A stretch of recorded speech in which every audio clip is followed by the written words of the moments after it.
Hello US welcome to uniform services academy. So இன்றைக்கி என்ன video பார்க்க போகிறோன்னு பார்த்தீங்கன்னா, நம்ம ஆர்ஆர்பியோட செக்ஷனல் கண்ட்ரோலர் வந்து ரிலீஸ் பண்ணியிருக்காங்க. ஓகே, ஸோ அதோட எக்ஸாம் பேட்டர்ன் என்ன, சிலபஸ் என்ன, ஸோ இதை பேஸ் பண்ணி தான் நம்ம இன்றைக்கி வீடியோஸ் வந்து பார்க்க போகிறோம். சரிங்களா, இது டோட்டலாகவே வந்து பார்த்திங்கன்னா 119 வேகன்சிஸ் வந்து ரிலீஸ் பண்ணியிருக்காங்கள. அண்ட் தென் ஆர்ஆர்பி சென்னை பார்த்திங்கன்னா ஆல்மோஸ்ட் 9 வேகன்சிஸ். ஓகேங்களா, ஸோ இந்த ஆர்ஆர்பி செக்ஷன் கண்ட்ரோலர் வந்து யாரெல்லாம் எழுதலாம், யாருக்கு அட்வான்டேஜ்னு பார்த்தீங்கன்னா, இந்த எஸ்எஸ்சி சிஜிஎல் பேங்கிங்லாம் நிறைய பேர் ரிப்பீட்டட் அட்டம்ஸ் வந்து கொடுத்துருப்பாங்க. ஸோ அவங்க வந்து பார்த்தோன்னா மேக்ஸ் அண்ட் ரீசனிங்கில் ரொம்ப ஸ்ட்ராங்காக இருப்பாங்க. ஏன்னா இந்த ஆர்ஆர்பி செக்ஷன் கண்ட்ரோலர் பொறுத்த வரைக்கும் பார்த்தீங்கன்னா, இந்த சிபிடி 1 இருக்கு இல்லையா, இந்த சிபிடி 1ல் வந்து பார்த்தீங்கன்னா no general studies.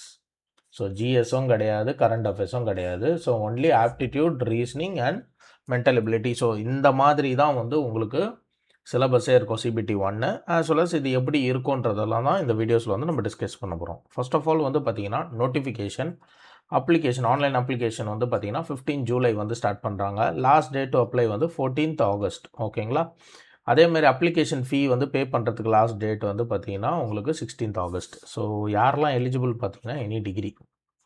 So any degree இருக்கிற கேண்டிடேட்ஸ் வந்து எலிஜிபிள் தான். Okay, and then date of modification, scribe சப்மிஷன்லாம் வந்து பார்த்தீங்கன்னா உங்களுக்கு டேட்ஸ் வந்து கொடுத்துருக்காங்க.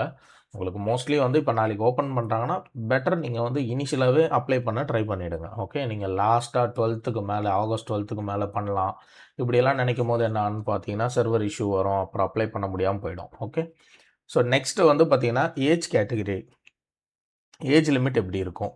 சரிங்களா, லோயர் ஏஜ் லிமிட்ன்றது உங்களுக்கு 1/7/2026. ஓகேங்களா, இதுதான் வந்து பார்த்தீங்கன்னா லோயர் ஏஜ் லிமிட். ஓகே, அதாவது உங்களுக்கு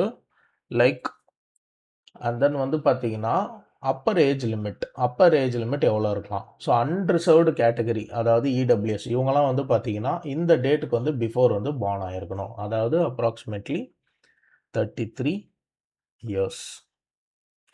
சரிங்களா, ஸோ 33 இயர்ஸ் வந்து மினிமம் இருக்கணும் உங்களுக்கு. ஸோ ஓபிசின்றது இதுலேருந்து +3 இயர்ஸ் வந்து ரிலாக்ஸேஷன். ஓகே, அதாவது வந்து பார்த்தீங்கன்னா 36 இயர்ஸு. அண்டு வந்து பார்த்தீங்கன்னா உங்களுக்கு அரவுண்டு எஸ்சி/எஸ்டிக்கு வந்து 38 இயர்ஸ் வரும் உங்களுக்கு. சரிங்களா, இது எதை பேஸ் பண்ணின்னு பார்த்தீங்கன்னா 1/7/2026 தான் வந்து பார்த்தீங்கன்னா உங்களுக்கு வந்து கட் ஆஃப்.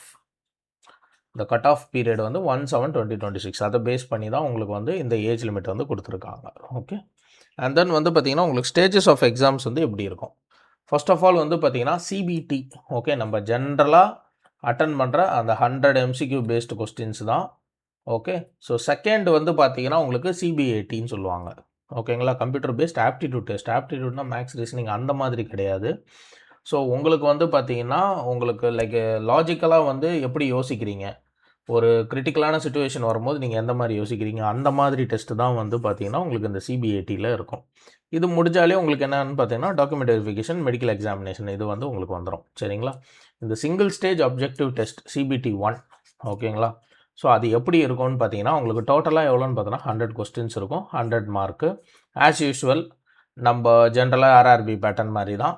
ஒரு கொஸ்டின்ஸ் வந்து ராங்காக எழுதுனீங்கன்னா ஆல்மோஸ்ட் உங்களுக்கு எவ்வளோ 0.33, அதாவது 1/3 மார்க் வந்து போயிடும். ஸோ இது வந்து அப்ஜெக்டிவ் டைப்பில் தான் இருக்கும். சரிங்களா, ஸோ உங்களுக்கு என்ன பண்ணுவாங்கன்னு பார்த்தோன்னா இதில் ஒரு கட் ஆஃப் வந்து ஃபிக்ஸ் பண்ணுவாங்க. இந்த கட் ஆஃப் ஃபிக்ஸ் பண்ணும் போது உங்களுக்கு என்ன ஆகும்னு பார்த்தா இந்த கட் ஆஃப் கிளியர் பண்ணால் தான் நீங்கள் எங்கே போவீங்கன்னா சிபிஏடின்ற அடுத்த ஸ்டேஜுக்கு வந்து நீங்கள் போவீங்க. சரிங்களா, அந்த ஸ்டேஜுக்கு வந்து போயிடுவீங்க. பட் உங்களுக்கு ஃபைனலாக வந்து மெரிட் லிஸ்ட் எடுப்பாங்க. சரிங்களா, ஃபைனலாக மெரிட் லிஸ்ட்டுன்றது இந்த சிபிடி ஸ்டேஜ் 1ல் எடுத்துருக்கீங்க இல்லையா. இப்போ ஃபார் எக்ஸாம்பிள் வந்து ஒரு 100க்கு வந்து நீங்கள் ஒரு 80 எடுத்திருக்கீங்கன்னா உங்களோட 80 மார்க் என்ன பண்ணுவாங்கன்னு பார்த்தோன்னா 70% வந்து கன்வெர்ட் பண்ணுவாங்க ஃபைனல் மெரிட் எடுக்கும்போது. அதே மாதிரி சிபிஏடியில் 30%. ஸோ இந்த 2 மார்க்கை வந்து கிளப் பண்ணி தான் உங்களுக்கு என்ன பண்ணுவாங்கன்னா ஃபைனல் மெரிட் வந்து கொடுப்பாங்க. சரிங்களா, ஸோ அதை தான் இங்கே மென்ஷன் பண்ணியிருக்காங்க. மெரிட் லிஸ்ட் வெயிட்டேஜ் வந்து எப்படி இருக்குன்றது இதில் வந்து மென்ஷன் பண்ணியிருக்காங்க. First of all exam pattern எப்படி இருக்கும்னு பார்த்தீங்கன்னா இது வந்து சிபிடி 1.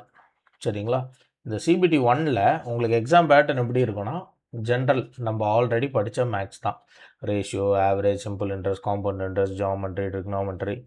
ஓகேங்களா, ஸோ டோட்டலாக நம்பர் ஆஃப் கொஸ்டின்ஸ் எவ்வளோ இருக்கும் உங்களுக்கு 60 கொஸ்டின்ஸ்லேருந்து இந்த ஆப்டிடியூட்லேருந்தே வந்துடும். ஆல்ரெடி நம்ம படித்த reasoning, syllogism, blood relations, so இதிலேருந்தே உங்களுக்கு வந்து 20 கொஸ்டின்ஸ் வரும். அப்போ ஆல்ரெடி ப்ரிப்பேர்டாக இருக்கிறவங்கலாம் என்ன பண்ணுறீங்க, இந்த மாதிரி 60, 20 ஆல்மோஸ்ட் 80 கொஸ்டின்ஸ் வந்து நீங்கள் என்ன இருப்பீங்க, ஆல்ரெடி ப்ரிப்பேர்டாக இருப்பீங்க. ஆஃப்டர் தட் வந்து உங்களுக்கு என்ன ஜஸ்ட் ரிவிஷன் பண்ணால் போதும். ஸோ இந்த லாஜிக்கல் கேப்பபிலிட்டின்றது ரொம்ப கஷ்டம்லாம் கிடையாது. லைக் என்னன்னு பார்த்தீங்கன்னா, உங்களுக்கு வந்து என்னென்னா டேட்டா அரேஞ்ச்மெண்ட்டு, ஓகேங்களா, ஒரு பர்டிகுலராக வந்து பார்த்தீங்கன்னா ஒரு 5-6 சாப்டர்ஸ் இருக்கும். டேட்டா அரேஞ்ச்மெண்ட்ஸ், டேபுலர் பேஸ்டு, ஒரு டேபுலர் காலம் கொடுத்து அதுலேருந்து ஆன்சர் பண்ண சொல்கிறது, அண்ட் தென் ஒரு டேட்டா வந்து ஷஃபிள் பண்ணிவிடுவாங்க, ரீஅரேஞ்ச் பண்ண சொல்லுவாங்க. இல்லைனா ஒரு காம்ப்ரிஹென்சிவாக ஒரு பெரிய டேட்டா கொடுத்துட்டு அதுலேருந்து உங்களுக்கு ஒரு கொஸ்டின் கேட்பாங்க. ஸோ இதெல்லாம் எப்படின்னு பார்த்தோன்னா டைம் டேக்கிங் சம்ஸ் மாதிரி இருக்கும். ஆனால் நீங்கள் அதுவும் வந்து பார்த்தோன்னா ரொம்ப ஈஸியாக வந்து சால்வ் பண்ணிடலாம். ஸோ டோட்டலாக வந்து 100 கொஸ்டின்ஸ் இருக்குன்னா உங்களுக்கு மேக்ஸ் அண்ட் ரீசனிங் நீங்கள் ஸ்ட்ராங்காக இருந்தாலே 80 கொஸ்டின்ஸ்க்கு வந்து நல்லா ஸ்ட்ராங்காக இருக்கிறவங்க 70+ அடிச்சிருவீங்க. சரிங்களா. இந்த 20ன்றதும் which is mostly related to reasoning தான். கான்செப்ட் தெரிஞ்சதுன்னா நீங்கள் ஃபாஸ்ட்டாக ப்ரிப்பேர் பண்ணி நீங்கள் என்ன பண்ணிடலாம், கிராக் பண்ணிடலாம். ஓகே. ஸோ இந்த CBT 1 வந்து கிளியர் பண்ணிட்டீங்கன்னா CBAT, ஸோ இப்போ எவ்வளோ வேகன்சிஸ் நம்ம சொல்லியிருக்கோம், 9 வேகன்சிஸ் வந்து சொல்லியிருக்காங்க. அதில் இன்ட்டு 8, ஓகேங்களா. ஸோ 8 நம்பர் ஆஃப் இந்த CBT 1ல் எவ்வளோ வேகன்சிஸ் இருக்காங்களோ அதில் இன்ட்டு 8 வேகன்சிஸ் வந்து என்ன பண்ணுவாங்க, இந்த CBAT இந்த செகண்ட் பேட்டர்னுக்கு வந்து கூப்பிடுவாங்க. சரிங்களா. இதில் மினிமம் வந்து ஒரு ஸ்கோர் வைப்பாங்க. ஸோ அது வந்து பார்த்தோன்னா நீங்கள் 42 வந்து ஒரு பேட்டரி டெஸ்ட்டில் வந்து நீங்கள் எடுக்கிற மாதிரி இருக்கும். இதில் தமிழ் மீடியம் வருமானு கேட்டிங்கன்னா வராது. அதேமாதிரி நெகட்டிவ் மார்க்கிங்கும் கிடையாது. சரிங்களா. ஸோ இந்த எடுக்கிற ஸ்கோர்லேருந்து உங்களுக்கு என்ன பண்ணுவாங்க, 30% ஆஃப் வெயிட்டேஜ், அந்த வெயிட்டேஜ் வந்து எடுப்பாங்க. அதில் 70, இதில் 30, இது ரெண்டும் கிளப் பண்ணி தான் உங்களுக்கு என்ன பண்ணுவாங்கன்னா மெரிட் லிஸ்ட் வந்து உங்களுக்கு ரெடி பண்ணுவாங்க. சரியா. ஸோ ஆன்லைன் கோர்ஸ் யாருன்னா ஃப்ரெஷராக இருப்பீங்க, வெறும் ஆப்டிடியூட் அண்ட் ரீசனிங் கிளாஸஸ்லாம் வேணுன்றவங்க, ஸோ நம்மளோட அகாடமியோட ஆப் வந்து எங்களோட டிஸ்கிரிப்ஷன்ஸில் இருக்குது. எங்கள் காண்டாக்ட் நம்பரும் டிஸ்கிரிப்ஷன்ஸில் இருக்குது. So anybody is willing to purchase a course, you can directly go to our description and contact us. Thank you.